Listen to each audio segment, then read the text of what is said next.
Je vous salue au nom de notre Seigneur Jésus-Christ et je vous souhaite un merveilleux moment dans ce culte de gloire. Alléluia. Avant de pouvoir aller plus loin, je voudrais m'acquitter d'une grande responsabilité, celle de remercier d'abord Dieu pour nous avoir permis de parler de sa part. Parler toujours de la part de Dieu. Lorsque nous voyons notre humanisme, on se rend compte que nous ne sommes pas capables, mais par sa puissance et par son esprit, il nous donne de les faire.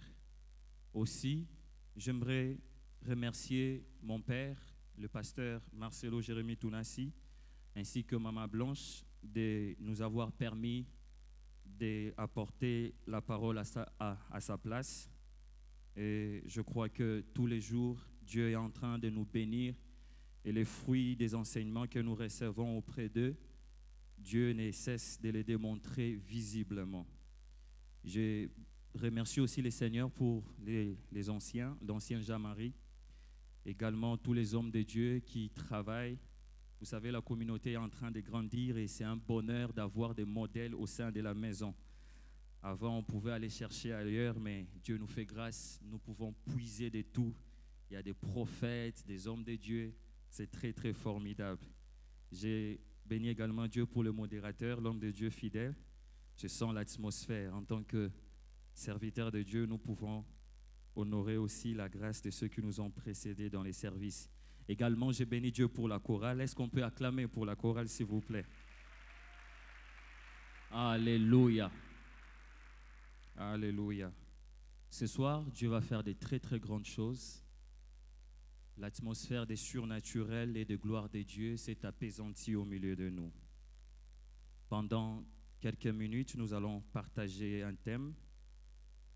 Nous nous sommes engagés dans le même fil que Papa, c'est celle de parler de l'évangélisation dans la dimension de la conquête pacifique. Alléluia. Et les thèmes que nous allons aborder ce soir, c'est « Sortez et partez ». Sortez et partez. Est-ce que nous pouvons nous tenir debout, s'il vous plaît?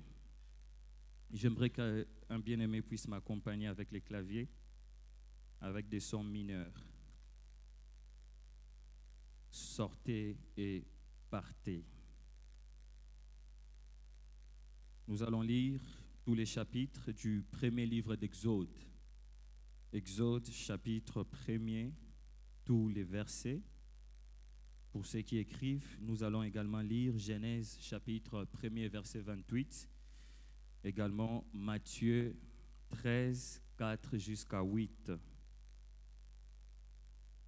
Exode, le chapitre 1er. Est-ce que tout le monde se trouve sur ces passages? Alléluia. À 3, nous allons tous lire. 1, 2, 3. Voici les noms des fils d'Israël venus en Égypte avec Jacob et la famille de chacun d'eux. Ruben, Siméon, Lévi, Juda, Issachar, Zabulon, Benjamin, Dan, Nephtali, Gad et Aser. Les personnes issues de Jacob étaient au nombre de 70 en tout. Joseph était alors en Égypte. Joseph mourut ainsi que tous ses frères et toute cette génération-là. Les enfants d'Israël furent féconds et multiplièrent. Ils s'accrurent et devinrent de plus en plus puissants. Les pays en furent remplis. Il s'éleva sur l'Égypte un nouveau roi qui n'a point connu Joseph. Il dit à son peuple, « Voilà les enfants d'Israël qui forment un peuple plus nombreux et plus puissant que nous. Allons, montrons-nous habiles à son égard. Empêchons qu'il ne s'accroisse et que s'il survienne une guerre, il ne se joigne à nos ennemis, pour nous combattre et sortir ensuite du pays. Et l'on établit sur lui des chefs de corvée, afin de l'accabler des travaux pénibles. C'est ainsi qu'il bâtit les villes de Python et de Ramsès pour servir des magasins à Pharaon. Mais plus on l'accablait, plus il multipliait et s'accroissait. Et l'on prit en aversion les enfants d'Israël. Alors les Égyptiens réduisirent les enfants d'Israël en une dure servitude. Ils leur rendirent la vie amère par des rudes travaux en argile et en briques et par des ouvrages de champs, et c'était avec cruauté qu'ils leur imposaient toutes ces charges. Le roi d'Égypte parla aussi aux sages femmes des Hébreux, nommées l'une Shifra et l'autre Poua. Il leur dit: quand vous accoucherez les femmes des Hébreux et que vous les verrez sur les sièges, si c'est un garçon, faites-le mourir. Si c'est une fille, laissez-la vivre. Mais les sages femmes craignirent Dieu et ne firent point ce que leur avait dit le roi d'Égypte. Elles laissèrent vivre les enfants. Le roi d'Égypte appela les sages femmes et leur dit: pourquoi avez-vous agi ainsi et avez-vous laissé vivre les enfants? Les sages femmes répondirent à Pharaon: c'est que les femmes des Hébreux ne sont pas comme les Égyptiennes. Elles sont vigoureuses et elles accouchent avant l'arrivée de la sage-femme. Dieu fit du bien aux sages femmes et le peuple multiplia et devint très nombreux. Parce que les sages femmes avaient eu la crainte de Dieu, Dieu fit prospérer leur maison. Alors Pharaon donna cet ordre à tout son peuple: vous jetterez dans le fleuve tout garçon qui naîtra, et vous laisserez vivre toutes les filles. Alléluia. C'était les derniers versets. Genèse chapitre 1er, verset 28.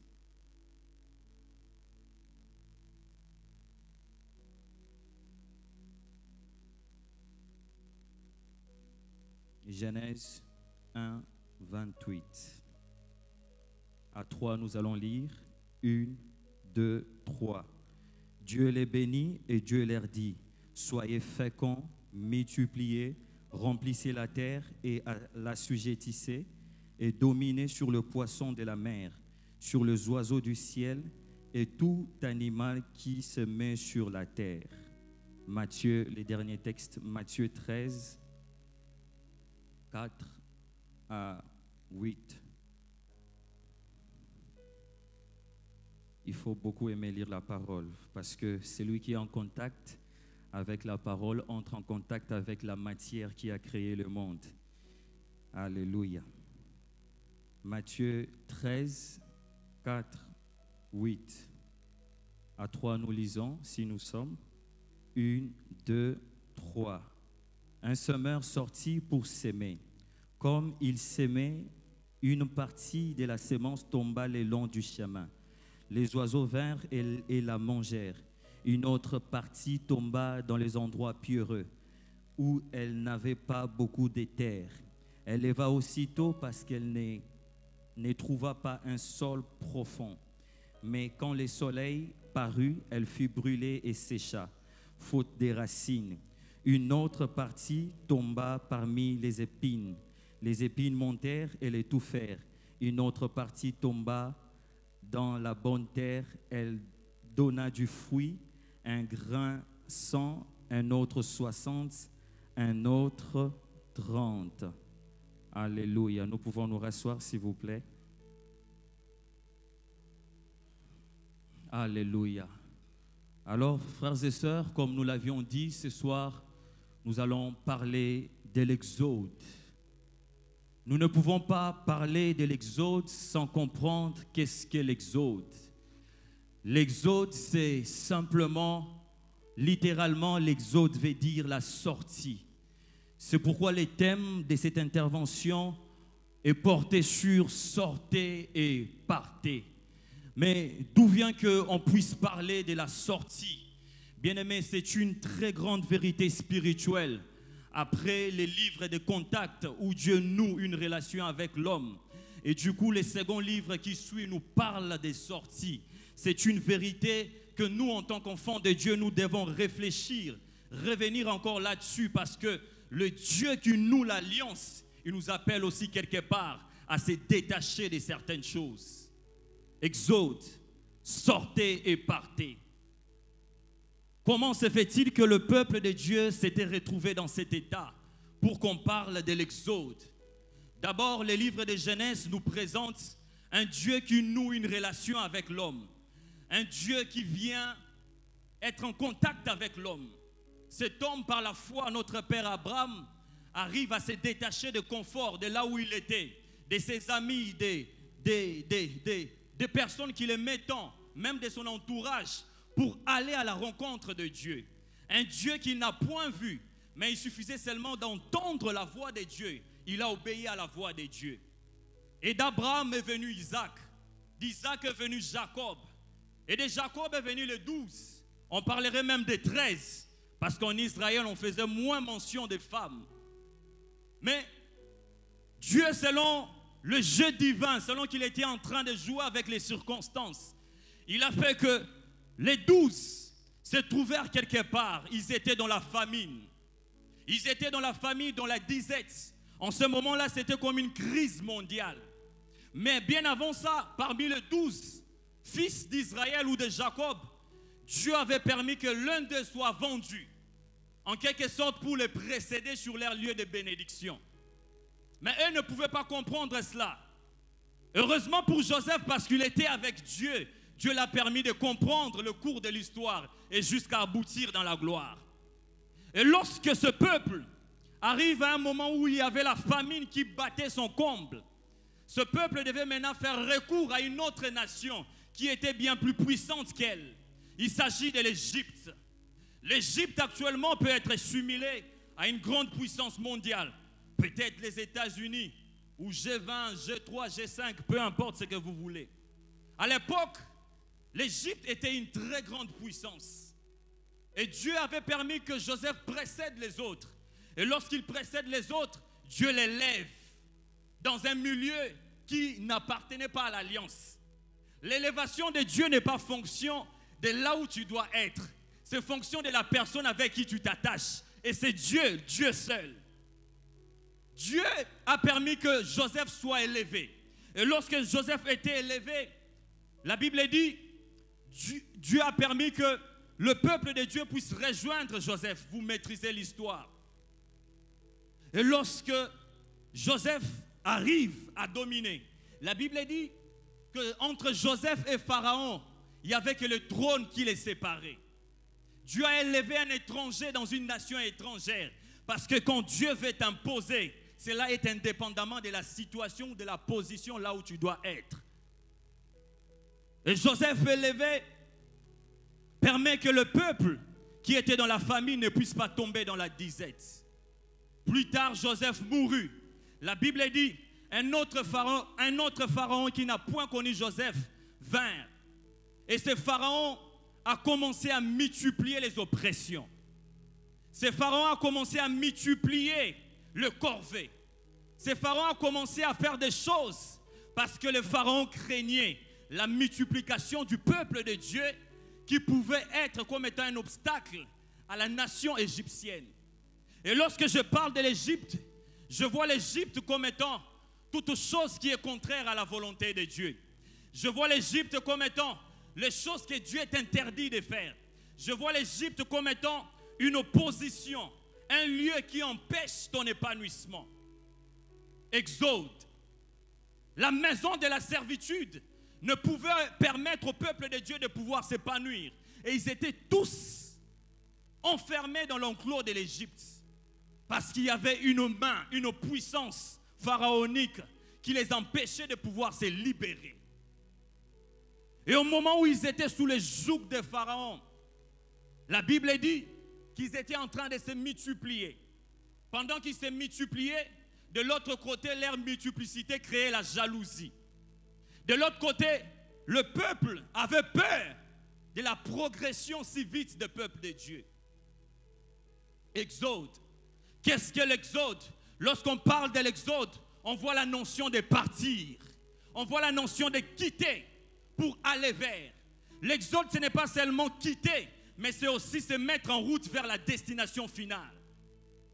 Si pour l'Égypte, le peuple de Dieu, c'était les terminus, c'était la terre promise. Mais pour nous, frères et sœurs, ce monde ne nous appartient pas. Nous sommes en partance pour une vie éternelle. Nous sommes en partance pour quelque part, là où Christ est allé nous préparer une place. Exode, sortez et partez. Et qu'est-ce qui se passe en Exode? Lorsque le peuple de Dieu commence à devenir de plus en plus nombreux, la Bible dit, un pharaon qui n'a point connu Joseph vint. Il arrive des fois des personnes à qui on fait des biens, arrivent à oublier les bienfaits que l'on fait. Parce que la nation égyptienne, normalement, devait garder des traces. Parce que c'était par Joseph qu'elle a pu tenir face aux années de misère.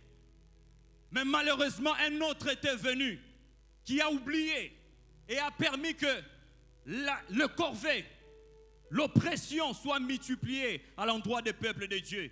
Bien-aimés frères et sœurs, j'ai une bonne nouvelle pour toi ce soir.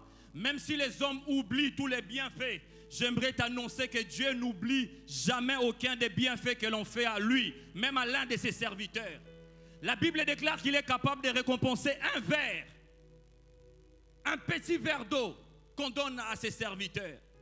L'Égypte était devenue donc ingrate face à ce que Dieu avait fait au travers de Joseph. Par l'Égypte, je suis en train de voir une situation, l'état dans lequel tu te trouves, un état qui est contraire à la volonté de Dieu, un état de péché, un état où tu sens que tu es limité, un état où tu es soumis aux oppressions du diable. C'est ça l'Égypte pour toi. Et bien aimés frères et sœurs, tant que tu demeures en Égypte, tu ne connaîtras jamais de l'épanouissement. Tant que tu demeures dans le péché, tant que tu demeures dans ce que l'Éternel t'interdit, tu ne vas jamais voir la main de Dieu. Ils étaient en Égypte, mais ils ne pouvaient vivre la manifestation de Dieu qu'ils étaient en train de servir, parce qu'ils étaient limités. L'Égypte nous amène dans la servitude. Et la servitude de l'Égypte, ce n'est pas à Dieu, c'est au diable. Un homme qui vit dans le péché ne sert pas Dieu, il sert les diables. Parce que le péché tire son origine du diable. En soi, celui qui pêche se met à rendre un service à Dieu. Et il faut quitter et quitter et quitter. Qu'est-ce que l'Égypte fait? Qu'est-ce que l'Égypte fait dans la vie de personnes qui sont sous l'enclos de l'Égypte? L'Égypte se montre habile et l'Égypte devient jaloux devant la progression, devant la multiplication du peuple de Dieu. Bien-aimés frères et sœurs, vous qui êtes dans le péché, vous qui êtes en train de servir le diable, sachez ceci, le péché dans lequel tu te trouves se montre habile face à ta destinée. Au lieu que tu entres dans ce en quoi Dieu t'appelle, lorsque tu demeures dans le péché, cela constitue un frein pour ta progression.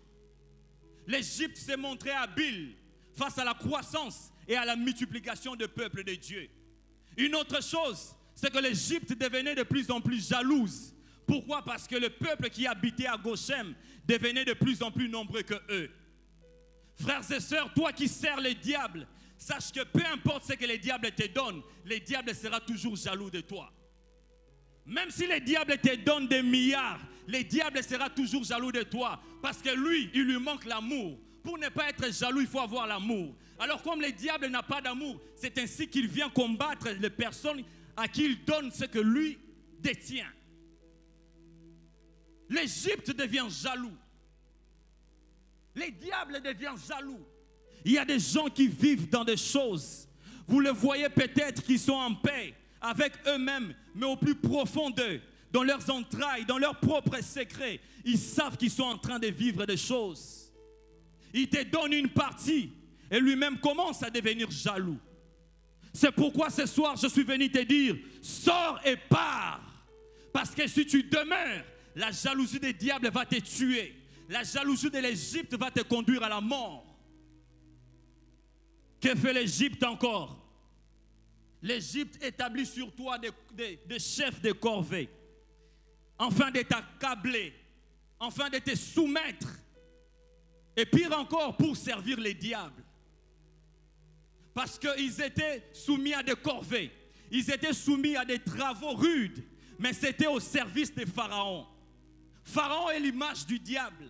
Et quand tu demeures dans l'état des péchés, lorsque tu demeures dans le mensonge, lorsque tu demeures dans l'impudicité, lorsque tu demeures dans ces choses que toi-même tu sais qui n'honorent pas Dieu, Bien-aimé, tu es en train d'appesantir une corvée, un poids sur toi, et tu sers les diables.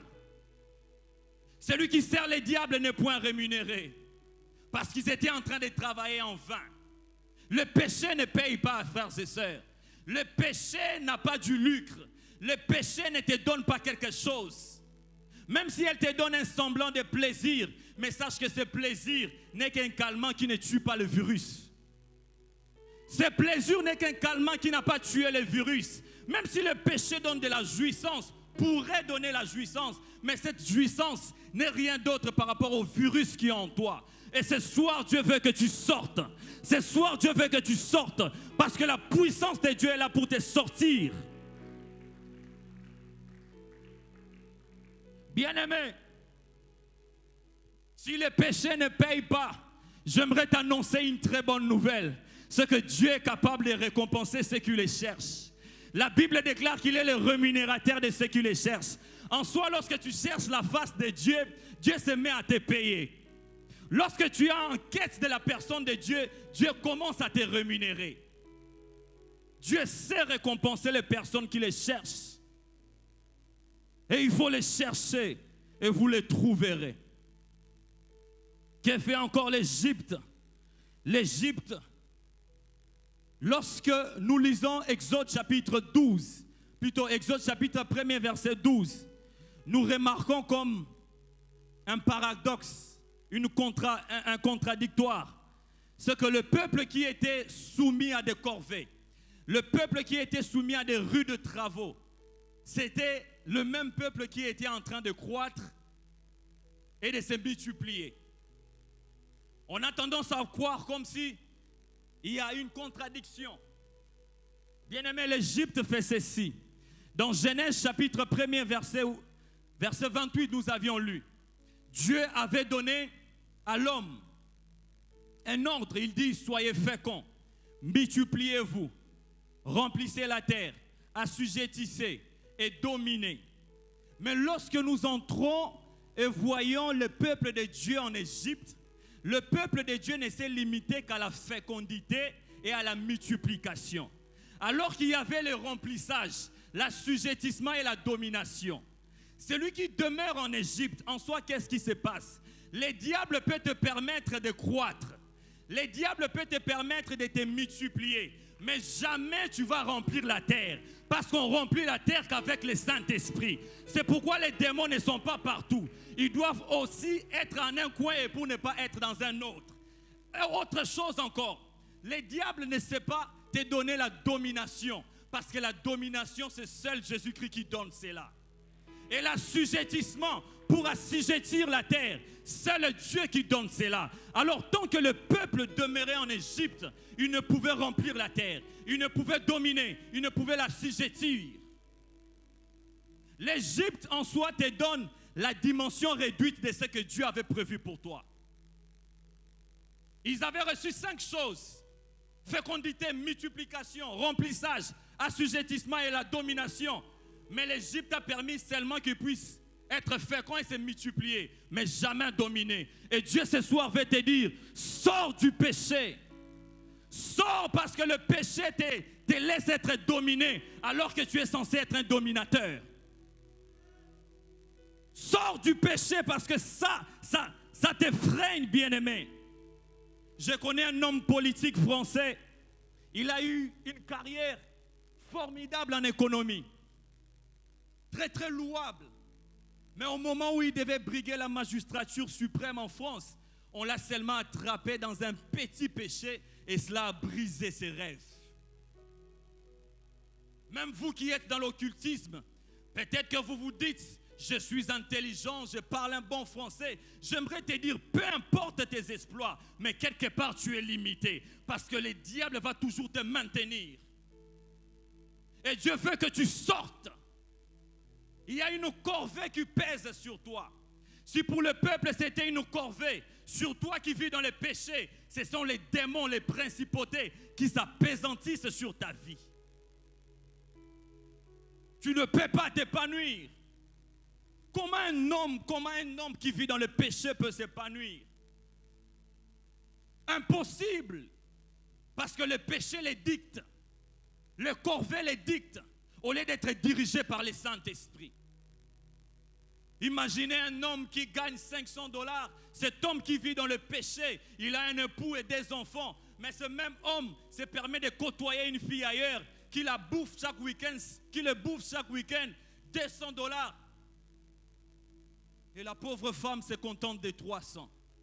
Et s'il faut voir les factures, et s'il faut encore voir ce que ça coûte en termes de soins, bien-aimé, le péché te met dans des situations très compliquées. C'est pourquoi Dieu veut que tu sortes de là.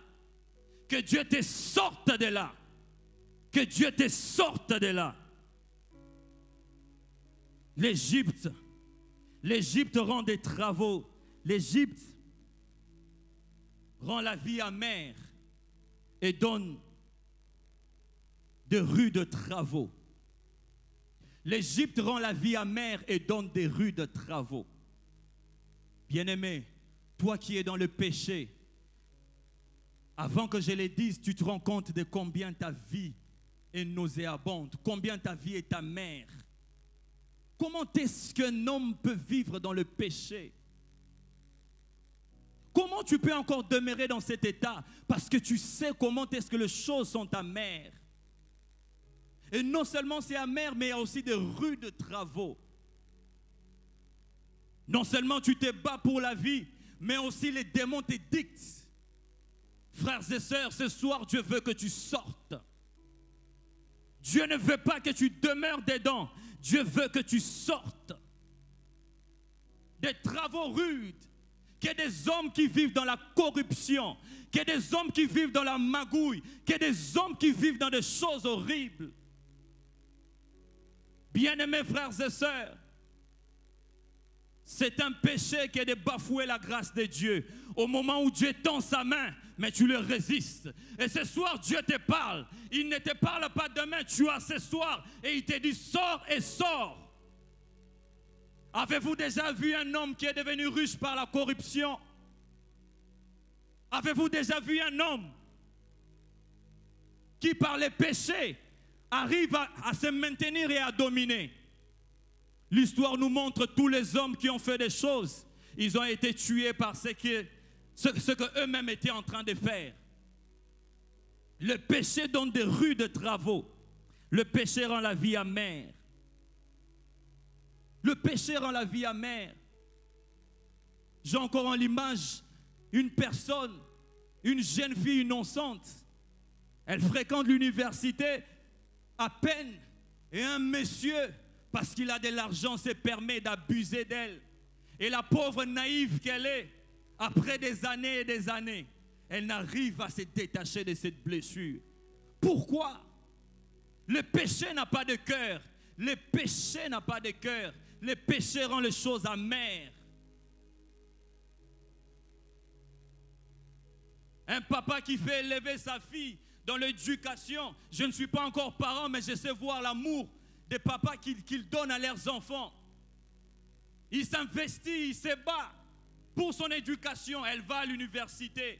Un jeune homme vient et profite d'elle dans le lieu secret. Frères et sœurs, Dieu ce soir veut que nous sortions. Dieu ce soir veut que tu sors de là où tu es. Tu sors de la maison des servitudes. Tu sors enfin, que tu avances. Le péché. Une autre chose qu'a fait l'Égypte. L'Égypte tue ta force pour faire crier tes faiblesses. Je m'explique. La Bible dit ceci. Lorsque Pharaon avait vu que les femmes, les enfants, le peuple de Dieu était en train de se multiplier, Pharaon avait demandé aux sages-femmes ceci. Pharaon a dit aux sages-femmes, vous allez tuer tous les mâles qui vont naître et vous laisserez vivre toutes les femelles qui vont naître. Le mâle, c'est le symbole de la force. L'homme, c'est le symbole de la vigueur, de la robustesse. La femme, c'est un symbole de la faiblesse. En soi, l'Égypte tue ta force pour faire crier tes faiblesses. L'Égypte te laisse sous tes faiblesses. L'Égypte fait la publicité de tes faiblesses et tue ta force. Parce que tant que tu demeures faible, le diable va t'assujettir. Mais Dieu a dit dans sa parole que les faibles disent que je suis fort. En soi, Dieu vient couvrir tes faiblesses pour faire apparaître sa force. Et le diable vient enfoncer ta force, tuer même pour faire apparaître tes faiblesses. Comment des hommes aussi intelligents peuvent tomber dans la pédophilie? C'est une manière des diables de tuer leur force pour faire vanter leurs faiblesses. Toi qui as des faiblesses, j'aimerais t'annoncer que Dieu est capable de les porter. Il est capable aussi de les changer en force parce que Christ est mort sur la croix pour ça. L'Égypte tue ta force et fait crier tes faiblesses. Autre chose également, l'Égypte te fait pousser des cris. L'Égypte te fait pousser des gémissements. L'Égypte, par l'oppression, te donne de pouvoir pousser des cris. Mais j'ai une bonne nouvelle. Les cris que l'oppresseur faisait pousser, il ne savait pas que c'était une échelle qui reliait le peuple de Dieu à Dieu. Parce que Dieu a dit, j'ai entendu les cris que leur font pousser l'oppresseur sont montés vers moi. En soi, les cris de détresse que tu lances, c'est un pont qui peut te relier à l'Éternel. Parce que Dieu t'a étendu la main afin que tu sois sauvé. Que Dieu bénisse l'oppresseur. Parce que l'oppresseur a permis que nous puissions vivre la main de Dieu. Et le péché dans lequel tu te trouves te permet aussi de vivre le don de Dieu. Parce que Dieu avait déjà pourvu, afin que tu vives aussi la gloire de Dieu. Les sages-femmes avaient compris que mieux vaut obéir à Dieu plutôt que de désobéir à Dieu. Mieux vaut obéir à Dieu parce qu'elles avaient refusé de faire ce que le roi les avait demandé, afin de faire la volonté de Dieu. Que Dieu nous donne des hommes et des femmes qui sont capables de désobéir aux lois de ce monde, afin d'obéir aux lois de Dieu. Que Dieu nous donne des personnes qui sont capables de faire tête aux hommes, pourvu qu'ils soient en accord avec Dieu. L'Égypte fait pousser des cris.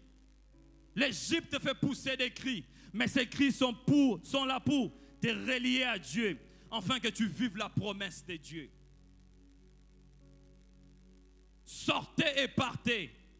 Tant que tu demeures en Égypte, tu vivras ces choses.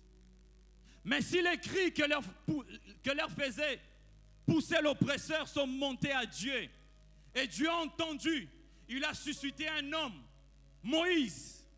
Parce que Dieu, lorsqu'il entend des cris, il donne toujours un libérateur. Il donne un libérateur avec des armes non conventionnelles. Avec des armes qui, devant l'ennemi, ne semblent pas de taille, mais en réalité, c'est une arme efficace pour renverser l'ennemi. L'armée égyptienne ne pouvait s'imaginer qu'un simple bâton allait faire l'objet de leur défaite. Dieu se sert des fois de petites choses pour renverser les grandes choses. J'annonce que si tu acceptes de quitter le péché, tu vas voir l'arme de Dieu. Dieu va te donner la force enfin d'être libéré. Ce que j'aime encore, c'est ceci.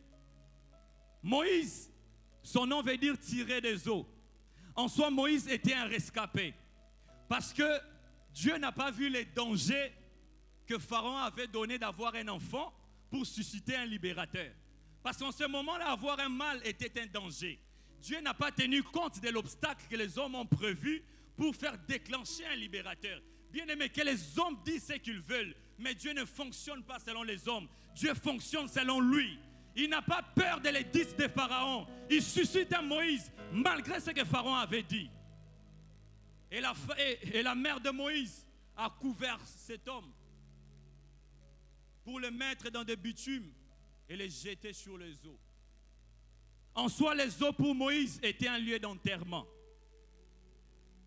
Les eaux pour Moïse, parce que tous les mâles qui naissaient, Pharaon avait ordonné qu'on les jette sur les eaux, dans les eaux. Moïse, pour lui, les eaux étaient comme un point de finissage. Mais j'aime par la suite ce que Dieu a permis à Moïse de vivre un miracle. Ce qui était pour lui un cimetière, Dieu l'a donné de frapper par les bâtons afin de frayer un chemin. Dieu a fendu un chemin sur le lieu sur là où Moïse devait être enterré pour lui démontrer qu'il est plus fort que ce que les hommes ont dit.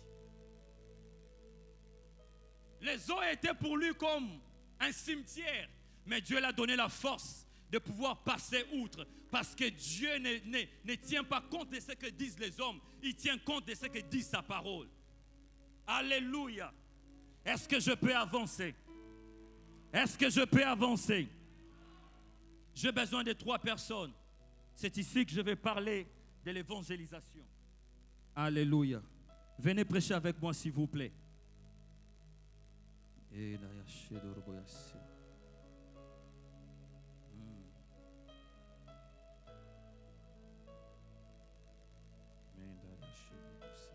Montez s'il vous plaît.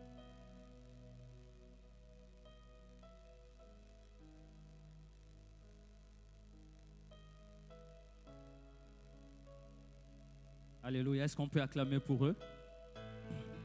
Venez, venez s'il vous plaît. Une autre personne. La première va se tenir ici, là où je suis. Merci. La seconde là. Gloire au Seigneur. Faites une ligne droite. Par ici, s'il vous plaît. Il faudrait que ce soit un peu osé.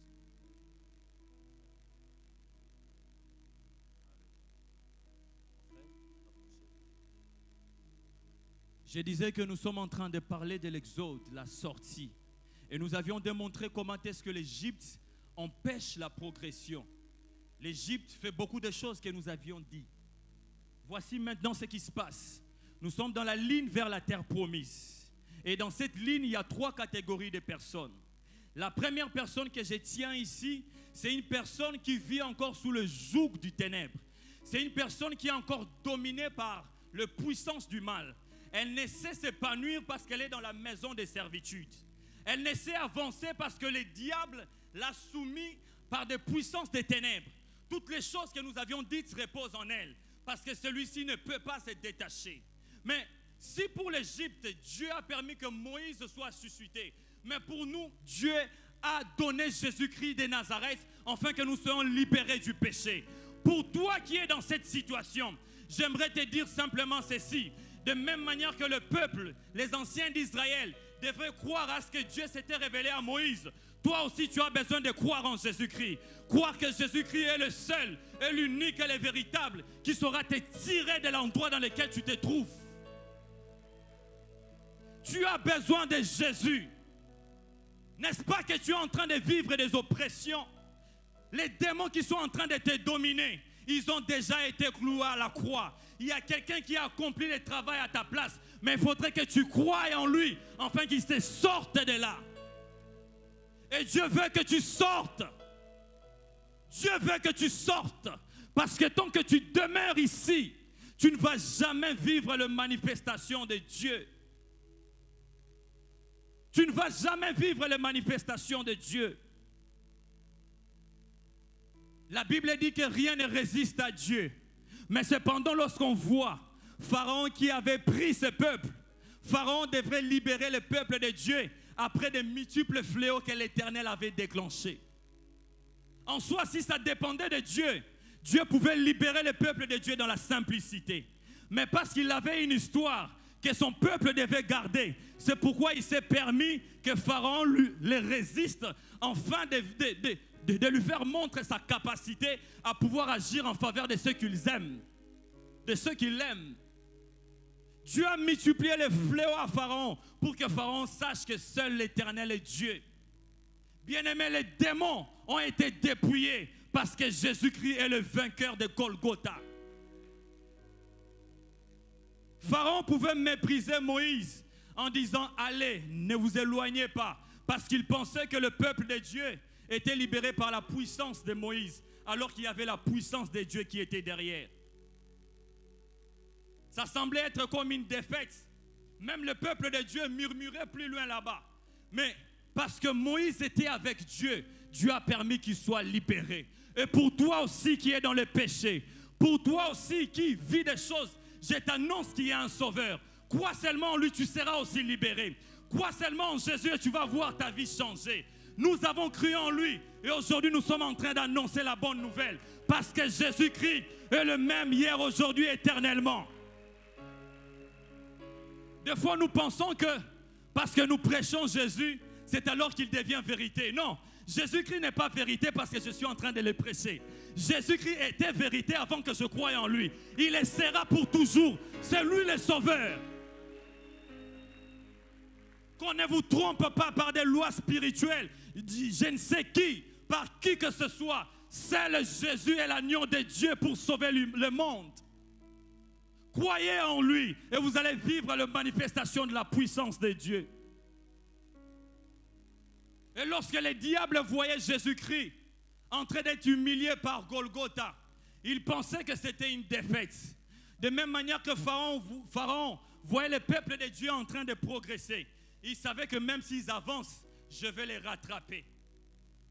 Lorsque Christ était amené à Golgotha, est-ce que je peux parler de Jésus-Christ? Est-ce que je peux parler de mon Sauveur? Donne-moi un bon amen, s'il te plaît. Frères et sœurs, Golgotha, pour ceux qui étaient à l'époque de Jésus-Christ, c'était un milieu d'humiliation. Pourquoi? Parce qu'on appelle cela lieu du crâne. Tous ceux qui n'avaient pas de tombeau, leurs ossements étaient séchés à Golgotha. C'est pourquoi on voyait même des crânes. Et même lorsque des femmes ont vu Jésus en train d'être amené sur le chemin de Golgotha, la Bible dit que les femmes ont pleuré. Et Christ répliqua, ne pleurez pas sur moi, pleurez pour vous et vos enfants. Golgotha, c'est un lieu d'humiliation. En soi, les Romains, quand ils étaient en train d'amener Jésus-Christ à Golgotha, pour eux, ils pensaient que ça en était fini avec lui. Parce que c'était un point finissage. Mais Christ est passé par ce que les hommes appellent un point pour commencer une histoire éternelle avec l'Église. Il n'a pas voulu se limiter parce que ça semblait être une défaite. Même le diable était en train de jouir parce que le vaillant prophète, celui qui a dit des choses, lui-même était passé par Golgotha. Mais or, il ne savait pas. On pouvait dire le premier jour qu'il était un imposteur, l'insulter, alors que lui, il était en train de faire un travail dans le séjour des morts. Pendant qu'on l'insultait, lui travaillait. Et quand le travail était fini, il est sorti au troisième jour pour dire, j'ai vaincu la mort, je l'ai englouti dans la victoire parce que je suis le Seigneur. Alors croyez en Jésus, c'est lui dont vous avez besoin. Il va changer ta vie. Il ne fonctionne pas selon les systèmes des hommes, il fonctionne selon son système. Jésus de Nazareth. Le peuple devait croire en Moïse. Nous devons croire en Jésus-Christ. Parce que c'est lui qui a la clé qui nous amène au chemin vers l'éternité. On n'a pas dit un chemin, mais on a dit les chemins. Un article défini. Parce qu'il n'y a point un autre, seul Jésus-Christ. Frères et sœurs, toi qui n'as pas encore donné ta vie à Jésus-Christ, j'aimerais te dire que tu es en train de rater une chose. Le bonheur de se mettre en chemin vers l'éternité. Déjà, je me dis pour un Congolais qui va en enfer, c'est vraiment du gâchis. Du reste, la vie est dure ici. Et ensuite, tu pars finir en enfer. Déjà, les situations, les conjonctures de notre pays, tu n'arrives pas à supporter. La preuve, tu pêches, tu voles, tu corromps. Parce que tu dois quand même avoir quelque chose à manger. Mais est-ce que la douleur de l'enfer, tu vas supporter? Crois en Jésus-Christ. Il va changer ta vie. Il va te nettoyer. Il va te donner la force. Jésus a englouti la mort dans la victoire. Jésus a pris la mort et l'a placée dans la victoire. Parce que tous les maux, toutes les maladies que l'homme vit actuellement n'aboutissent qu'à la mort. Mais Jésus de Nazareth détient la clé de la mort. Il n'était pas le premier à mourir, mais lorsqu'il ressuscite, il s'appelle le premier d'entre les morts. En soi, en tout, il tient à être premier parce qu'il est le commencement de toutes choses. Crois en Jésus, ta vie va changer. Donne ta vie à Jésus, tu vas te voir en train de le glorifier et de dominer sur les puissances des ténèbres. Sors et sors. Parce que la corde t'a déjà été donnée. Alléluia. Une autre personne,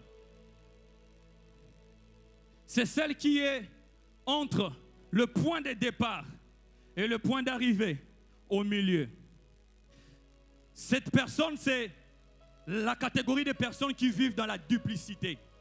Elle a goûté à la grâce, elle bafoue la grâce. Elle vient à l'église, elle écoute la parole, mais elle n'applique pas la parole. La Bible dit que la sémence tombait le long du chemin. Ce sont des personnes qui ont un regard tourné vers Jésus-Christ, ont un regard tourné vers Jésus-Christ, en même temps, plutôt, ont un regard tourné vers le monde, en même temps un regard tourné vers l'éternité. Ce sont des personnes qui sont à califourchon, on s'évale, on ne sait pas les positionner. Ils sont ni chauds ni froids, ce sont les tièdes. Ce sont les personnes qui, eux-mêmes, choisissent la parole de Dieu qu'ils veulent entendre. Ils préfèrent entendre des bénédictions.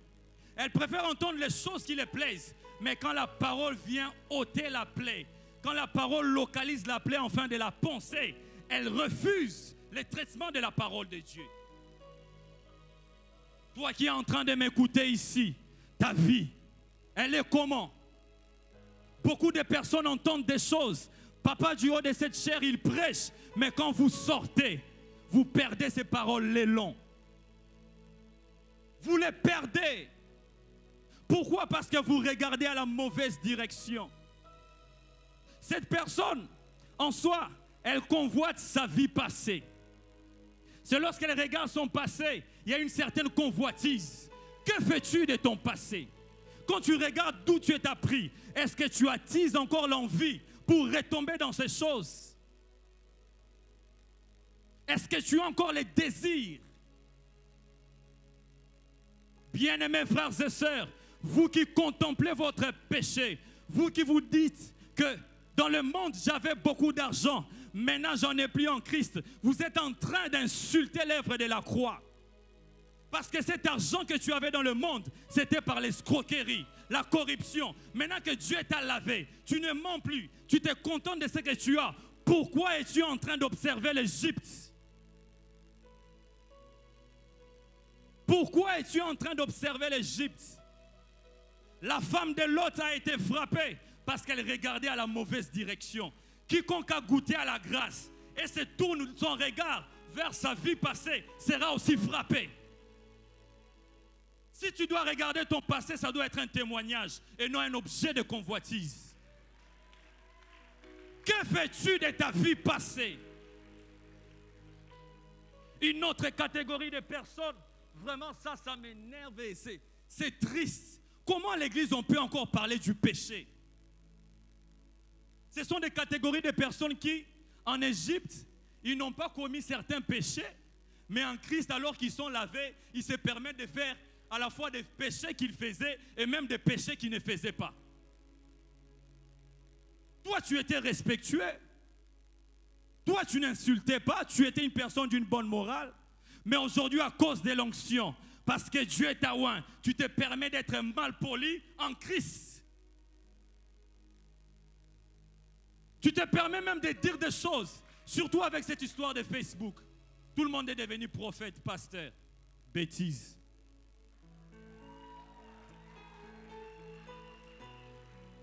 Bien-aimés frères et sœurs, Dieu ne veut pas que tu regardes à l'Égypte. Tourne ton regard vers l'éternité.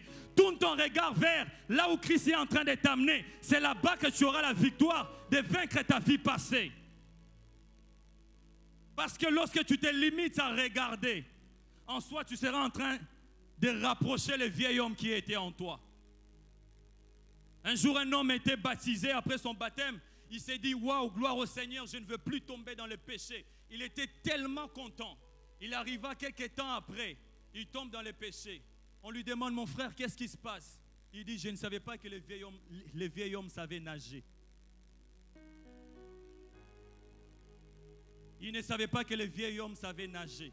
Le vieil homme ne sait pas nager. Cet homme a regardé à la mauvaise direction parce qu'il était en train de convoiter sa vie passée. C'est alors qu'il était tombé. Et une des manières pour immobiliser le vieil homme, c'est de porter toujours sa croix. C'est pourquoi Christ a dit que celui qui veut me suivre porte sa croix. Ne te détache pas de la croix de Dieu, parce que la chair obéit à la croix. La chair est soumise à la croix. Quand tu as la croix de Jésus-Christ partout, même là où tu étais en train de corrompre, quand tu passeras devant la corruption, tu diras, ce n'est plus ma nature. Sortez et partez. Sortez et partez. Si tu regardes à l'Égypte, tu vas voir l'armée égyptienne qui avance vers toi. Un homme a dit, depuis que j'ai donné ma vie à Christ, les diables ont mis ma tête à prix. Vous tous qui avez donné vos vies à Jésus-Christ, sachez que ta tête a été déjà mise à prix par les diables afin de t'arrêter. Mais si tu te tournes vers lui, tu ne vas jamais jouir de la grâce. Autre chose aussi, cette personne qui est un pied dedans, un pied dehors, arrive à faire le veau d'or. Dieu après moi le veau d'or. La Bible dit que parce que Moïse traînait, le peuple a fini par faire le veau d'or. J'ai poussé ma réflexion plus loin pour savoir, mais pourquoi est-ce que Dieu a pu frapper des milliers de personnes à cause du culte de veau? Frères et sœurs, il se passe ceci. Moïse traînait, comme Jésus-Christ aussi traîne, n'est-ce pas? Nous sommes en train d'attendre sa venue. Et au moment où Moïse était en train de traîner, la Bible dit sur le leadership d'Aaron, le peuple s'est fait un veau d'or. Pour comprendre le culte, la manière dont Dieu a vu le culte de veau d'or, il faudrait rentrer dans la mythologie égyptienne. Est-ce qu'on peut parler de la mythologie? En Égypte, il y avait un dieu qu'ils étaient en train d'adorer. C'était un dieu qui était sous forme d'une statue. Un dieu qu'ils avaient sculpté en forme de taureau. C'est ce qu'on appelle les taureaux Apis. A-P-I-S. Et ce taureau, pendant longtemps, pendant près de 40 ans, le peuple de Dieu voyait comment est-ce que l'Égypte était en train de vénérer ces dieux. Et je crois même, la Bible ne l'a pas dit pour ma part, peut-être aussi le peuple de Dieu, de fois, était influencé par ces cultes. Alors, lorsque le peuple de Dieu ont vu le culte rendu au taureau Apis, quand Dieu les a délivrés de la main égyptienne, ils n'ont pas fait un taureau, ils ont fait un veau. N'est-ce pas que nous le savions que le veau c'est le petit d'un? Le veau est tiré de l'union de taureau et la vache. Donc, le culte que Israël était en train de rendre à Dieu, c'était un modèle diminutif du culte rendu aux dieux égyptiens. Quand Dieu voyait le culte de veau d'or, en soi, Dieu voyait une insulte. Parce que le peuple de Dieu adorait Dieu, l'Éternel qui a créé toutes choses, comme étant en dessous de Pharaon. Pour eux, ils n'ont pas voulu prendre un taureau. Ils ont pris un veau. Parce que dans leur tête, ils pensaient que l'Éternel qui les a délivrés est moins que Pharaon.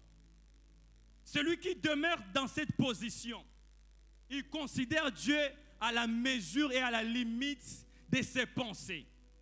Il crée un Dieu bonasse, un Dieu à son goût, un Dieu qui permet tout, un Dieu qui est comme il veut, un Dieu qui ne frappe pas, un Dieu qui est moins rigoureux.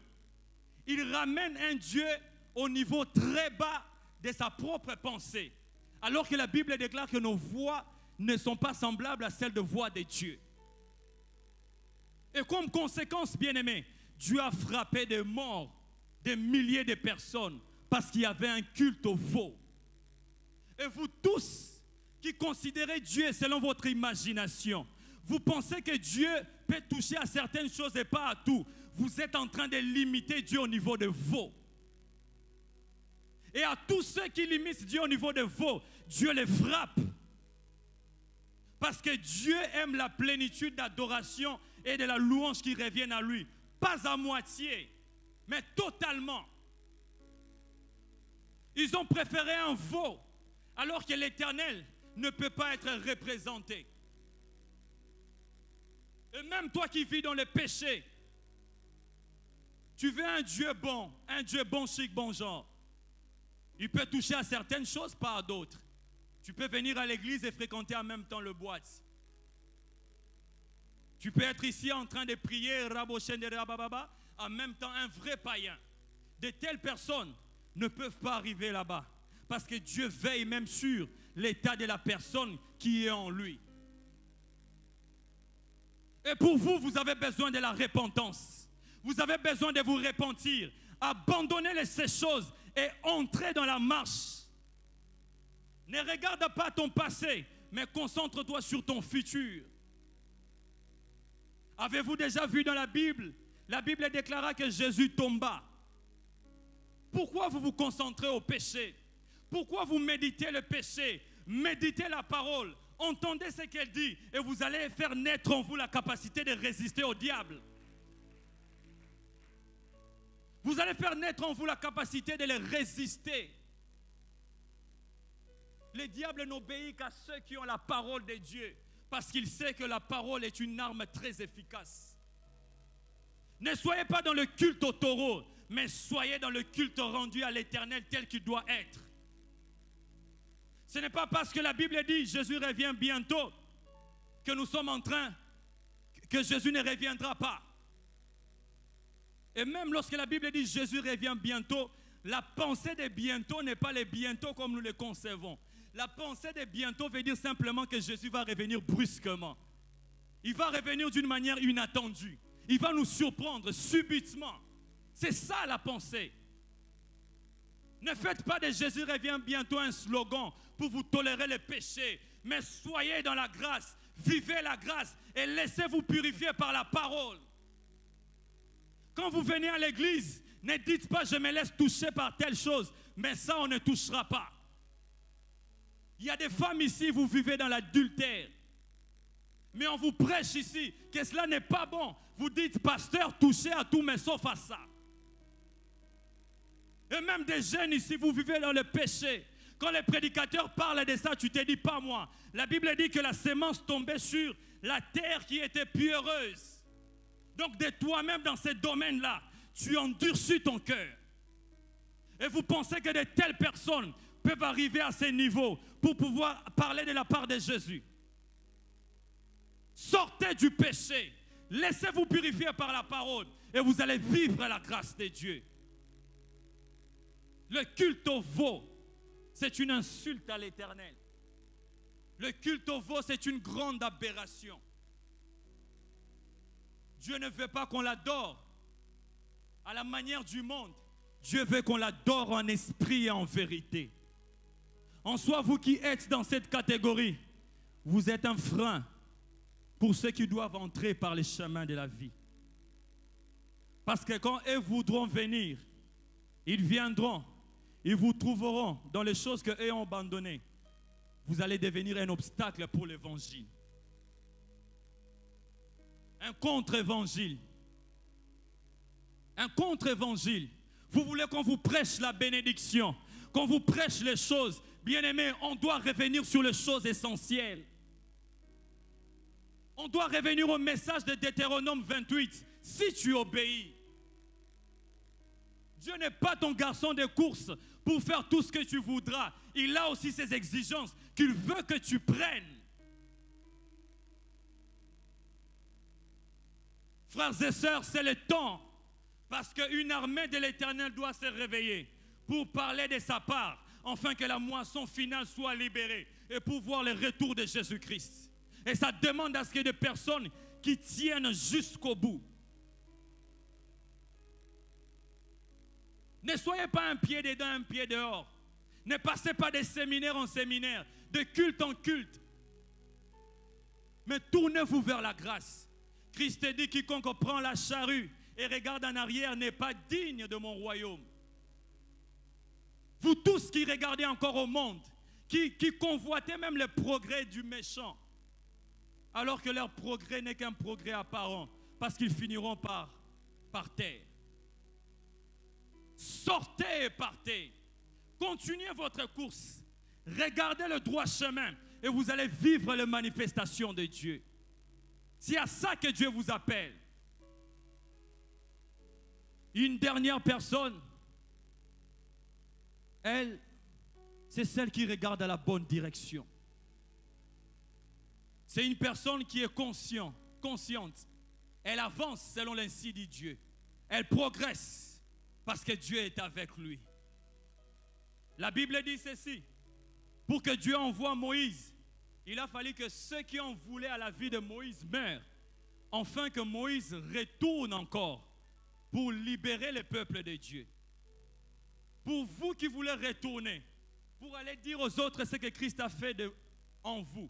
La condition, si pour Moïse, les personnes qui en voulaient à sa vie, Pharaon et tous les autres, Dieu les avait frappés de mort. Mais pour nous, les choses qui en voulaient à notre vie, Dieu veille à les tuer dans notre cœur. Dieu veut éteindre le vieil homme au-dedans de toi. Dieu veut éliminer les choses, non pas à l'extérieur, mais en toi. Parce que lorsque ces choses en toi ne fonctionnent plus, quand tu vas revenir, lorsque la tentation viendra, elle trouvera une autre nature incompatible à la vie du péché. Laissez cet esprit d'alcool être touché par la puissance de Dieu. Laissez ces démons qui vous guettent, qui vous enferment dans l'impudicité, dans le mensonge, dans le vol, être chassés par la puissance de Dieu. Alors vous allez revenir et dire au monde que Jésus m'a vaincu. Et vous allez les servir et démontrer sa puissance. Moïse est travaillé par Dieu. Et Moïse est envoyé par Dieu. Dieu nous sauve pour sauver. Dieu nous délivre pour délivrer. Dieu nous impacte pour impacter. C'est pourquoi tu dois sortir et ouvrir ta bouche. Tu dois parler. Qu'est-ce que Christ a fait dans ta vie? Beaucoup de gens disent, je ne maîtrise pas toute la parole. Mais tu n'as pas à maîtriser toute la parole. Ta vie seule, tu la maîtrises déjà. Alors parle de ça.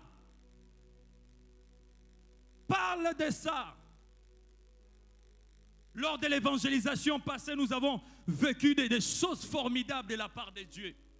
Où tu n'as pas besoin d'ouvrir toute la Bible. Tu t'assieds seulement sur une seule révélation. Jésus n'est pas mort, il est vivant, il est ressuscité. Il a besoin de toi, crois en lui. Il faut voir des personnes, comment ils étaient réceptifs. Je crois au moins 25 personnes ou 30 que je côtoyais personnellement. Plus de 25 ont donné leur vie à Jésus-Christ. Ce monde qui est dehors a besoin de toi. Il a besoin plus de Dieu qui est en toi. Alors il faut sortir et parler. Il faut sortir et parler. Ne laissez pas seulement aux jeunes, encore moins à d'autres personnes. C'est pour quiconque.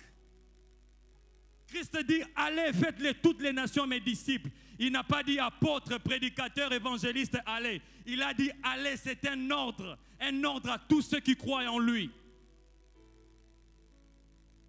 Il se peut que tu travailles quelque part. Alors passe par les travails pour parler de la part de Jésus. C'est vrai, dans ce monde, il y a des histoires qui naissent. Les gens parlent des idées, les esprits libéraux interdisent ces choses. Ils disent que nous sommes en train de faire je ne sais quoi. Mais non, bien-aimé, si ta foi te conduit en enfer, alors je suis désolé. Je ne vais pas me taire, je dois parler de mon Jésus. Au nom du libéralisme, les personnes se taisent. Et même les chrétiens, de peur d'être rejetés dans un emploi, ils ont peur d'afficher leur chrétienté. Bien-aimé, si on va te chasser, qu'on te chasse pour la gloire de Dieu. Mais d'abord, il faut ton identité chrétienne, il faut la dégager. Si pas par la parole, par ta vie. Sortez et partez. Et l'histoire du réveil nous montre, même des personnes qui étaient dans les séculiers, des avocats, ont suivi la trace de l'évangile. Les personnes qui travaillaient dans des domaines, un homme comme Finney, avocat de son époque, mais Dieu l'a donné le bâton de réveil. Tu te sous-estimes parce que tu ne veux pas encore parler. Quand tu vas ouvrir la bouche, tu vas voir la capacité, la puissance de Dieu qui va sortir de toi. Tu t'ignores parce que tu tues la parole de Dieu, mais laisse-toi guider par elle et tu verras comment est-ce que Dieu va faire. Je vais finir par ceci. Merci, vous pouvez rentrer. Alléluia. Un jour, alors que nous étions en train de faire l'évangélisation avec des bien-aimés quelque part dans la ville l'année passée, c'était dans un marché. Et au moment où nous avions fini les services, c'était très glorieux. Dieu avait permis que nous puissions vivre les miracles par des guérisons, par des conversions. Mais pendant que nous étions en train de sortir avec des chants, avec des bien-aimés, certains même sont au milieu de nous, nous avons croisé une folle. Une personne folle, totalement saisie par les démons. Et elle venait tout bonnement au milieu de nous. Et pendant qu'elle avançait, l'Esprit nous dit, cette personne, vous ne devez pas la laisser comme ça. Alors ensemble avec l'équipe avec laquelle nous étions, on a encerclé la dame. On a commencé à prier. On a commencé à faire des prières, des murmures, parce que c'était dans la rue, on ne voulait pas attirer l'attention des hommes. Pendant que nous étions en train de faire ça, les sœurs à côté qui étaient avec nous ont commencé à chanter des louanges à l'Éternel. Elles ont chanté un cantique bien-aimé. Du coup, toutes les personnes qui étaient dans des parcelles, parce que la nouvelle avait quand même suscité la curiosité des personnes. Ils ont vu des jeunes qui sont en train de prier pour un fou, alors ils voulaient voir ce qui se passait. Pendant que nous étions en train de prier, pendant que nous étions en train d'aller service pour chasser ces démons, parce qu'elle était habitée par plusieurs démons, au moment où de l'autre côté on entonnait la chanson, Dieu a permis à ce que nous puissions vivre quelque chose. La personne qui était folle, la personne qui était en train de gesticuler, elle était d'abord inconsciente par son état. Mais au moment où nous étions en train de prier, Dieu a permis une chose, c'est que la chanson qui était entonnée, la folle a commencé à chanter la même chanson. Alors que cette folle, dans ces quartiers, on connaît qu'elle ne parle pas. L'évangélisation a fait que la personne puisse retrouver sa conscience. Elle était dans le mécanisme de rétablissement de sa mémoire. Parce que Dieu était passé par les ondes musicales pour véhiculer son esprit. Quand on a compris que c'était la méthode de Dieu de ce moment-là, alors les sœurs ont commencé encore à entonner. Et même des personnes qui étaient dans des parcelles ont commencé à chanter. Pendant que nous étions en train de continuer, la folle était en train encore d'augmenter le son de la voix. Bien-aimé, l'évangélisation a une grande puissance. Si tu sors pour parler de la part de Dieu, tu vas vivre les miracles qui accompagnent ceux qui partent. L'Église n'a pas encore vu tous les miracles que Dieu sait faire. Sortons et partons. Nous allons vivre la puissance de Dieu.